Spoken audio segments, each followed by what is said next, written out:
स्वागत है आपका आज की चाय पे। So I am sure a lot of you were waiting for this podcast, क्योंकि हर किसी को आज तक ये लगता था, देखिए 50% people were like maybe the dates were wrong, because अगर ये बता देते कि वो प्रेग्नेंट थी तो ये जस्टिफाई कैसे करते कि वो उस टाइम पे इतना काम, इतनी एक्सर्शन कर रही थी जिस टाइम पे उसको रेस्ट करना चाहिए था, बिकॉज उसकी एज ऐसी थी कि वो जनरली ही हाई रिस्क प्रेगनेंसी कंसिडर की जाती है। द सेकेंड स्पेकुलेशन वॉज कि सरोगेसी के थ्रू ये सब हो रहा है, बिकॉज हाउ कम अचानक से जब इन लोगों को ट्रोल किया गया तो with in a month they gave this good news, right. जैसा कि आपने आज का व्लॉग देखा होगा, अब आप देख सकते हैं बहुत सारी चीजें दिखी। However, for me the best moment was बच्चे की जब आवाज आई एंड उसके बाद वो सुन के मैडम की आंखों में जो पानी आया, that was truly a pure moment.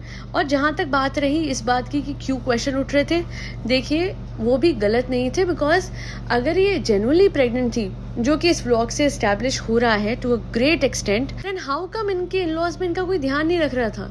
बात वहीं पे आ जाती है कि हमें भी सूजन व्लॉग्स पे दिख जाती है और इनकी जो सास है, जो अम्मी है, उनको नहीं दिखती। दूसरी ओर कोई ऊपर आके इनकी केयर कर ले, तीसरी ओर कंस्ट्रक्शन वर्क शुरू कराना। देखिए डाउट्स रेज करवाने के लिए कारण भी तो कम नहीं थे।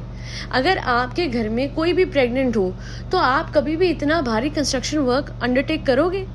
और उस टाइम पे जब आपका 8वां महीना चल रहा हो तब तो पूरा का पूरा घर कोई कौन तोड़वा के बनवाता है, आप बताइए। यहाँ पे बात ये हुई है कि एक औरत प्रेग्नेंट तो थी, पर आधे से ज्यादा परिवार टुवर्ड्स हर हेल्थ इग्नोरेंट था और वो खुद भी अपनी हेल्थ को लेके बहुत ज्यादा इग्नोरेंट थी। दुनिया भर का जंक खाना लगातार, आप सोचिए कि इवन ड्यूरिंग हर प्रेगनेंसी उनको फूड पॉइजनिंग हुई है। मैं समझ सकती हूँ क्रेविंग्स एंड ऑल होती है, बट कहीं ना कहीं अपनी हेल्थ का उन्होंने ध्यान नहीं रखा। वो तो चलिए एक बात थी, उनकी हेल्थ का भी किसने ध्यान रखा, जो कि मदर थी। और हम देखते हैं जो सास होती है वो सब कुछ, जैसे आप एग्जाम्पल ले लो, इसी घर में इसी घर की बेटी का जिस तरीके से ध्यान रखा गया था जब वो घर पे थी, जो भी उसके साथ हुआ था, हर किसी ने जी जान लगा दी थी। उसी तरीके से एक हाई रिस्क प्रेगनेंसी वाली औरत को आप पूरी की पूरी पहले उससे शादी ऑर्गेनाइज कर रहे हो, फिर वो अपने पूरे के पूरे घर की कंस्ट्रक्शन का पूरा वो अंडरटेक करती है, हर चीज के बारे में इंस्ट्रक्शंस देती है, सारी चीजों की शॉपिंग के लिए खुद जाती है, 3-3 4-4 बार अपने परिवार के लिए कपड़े बनवाने जाती है।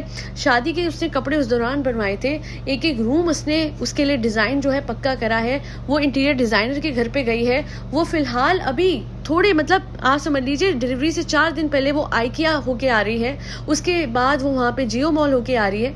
I guess one of the reasons for this premature delivery was extreme exertion, and यहाँ पे डाउट्स लोगों को होने बिल्कुल लाजमी था, बिकॉज अरे कोई प्रेग्नेंट है, हाई रिस्क, आपने ही कहा, हमने तो नहीं कहा, आपने बोला, तो ऐसे कैसे आप इतने सारे रिस्क ले रहे थे, लगातार ट्रैवल, लगातार काम और इतनी सारी कंस्ट्रक्शन, तब जब आपको बेबी के लिए रूम सेटअप करके तैयार रखना चाहिए था। इसके अलावा पूरे के पूरे घर पे कोई एक्साइटमेंट ही नहीं थी ऑल थ्रू आउट दीज 8.5 और जो भी 9 मंथ्स जितने भी थे, बिकॉज आप देख सकते हैं अभी भी डिलीवरी के टाइम पे अम्मी जो है मेहमानों की तरह मिलने आ रही है। जब she was going towards OT तो भी उनकी मदर है मैडम की, बट अम्मी कहीं नहीं है। अम्मी अभी घर पे होंगी, सो रही होंगी। आप देख सकते हैं वो साहिबा तक आई हुई है, बट आंटी जी का इन्वॉल्व ना होना, आंटी जी का ऊपर आके केयर ना करना। अरे वो याद है, आपने फिल्मों में देखा होगा गोंद के लड्डू बनते थे, वो सब कुछ बना के अपनी बहू को ना भेजना, और बहू का उल्टा अपनी पूरी सास का घर भी डिजाइन करके तैयार करवा के देना, अपनी सास के घर के सारे इलेक्ट्रिकल अप्लायंसेस खुद ला के देना, ये सब कुछ बहुत ही सस्पिशियस लगता था। और इसलिए बिकॉज हम तो एक्सपेक्ट करते हैं ना कि एक लड़की इतनी ज्यादा प्रेग्नेंट है तो उस पर ज्यादा प्रेशर ना डाला जाए, इसलिए नहीं बिकॉज हम बैकवर्ड है, इसलिए ताकि वी एक्सपेक्ट कि पूरे घर वाले उस औरत का सोचेंगे जो कि 8 महीने प्रेग्नेंट है, जिसकी हाई रिस्क प्रेगनेंसी है। सो यहाँ पे मैंने बहुत सारे अभी कमेंट्स देखे, अब तो जवाब दे, अब बता। मैं आज भी बदलिहाजी से किसी से भी बात नहीं करती, चाहे वो मुझे गाली क्यों न दे कमेंट सेक्शन में, पर इतना जरूर कहूंगी कि इतना केयरलेस होना while she was actually pregnant is absolutely unacceptable। किसी के भी घर में अगर एक औरत को ऐसे ट्रीट किया जाता है जो कि प्रेग्नेंट है, कि उस पर सारे घरों की जिम्मेदारी डाल दी जाए, पूरा का पूरा एक तो वो खुद भी बहुत ज्यादा जिम्मेदारियां लेती है, और उसको किसी परिवार वाले ने भी ऐसे ट्रीट नहीं करा जैसे एक प्रेग्नेंट औरत को करना चाहिए। जो कि ये कहते हैं ना पैम्पर करना चाहिए, स्पेशल फील कराना चाहिए। I mean honestly for me उतनी पैम्परिंग तो शायद जनाब को मिल गई जितनी एज अ प्रेग्नेंट वुमेन इनको मिलनी चाहिए। और आखिर में एक ही चीज कहूंगी कि प्लीज सरोगेसी को गाली बनाना बंद कर दीजिए।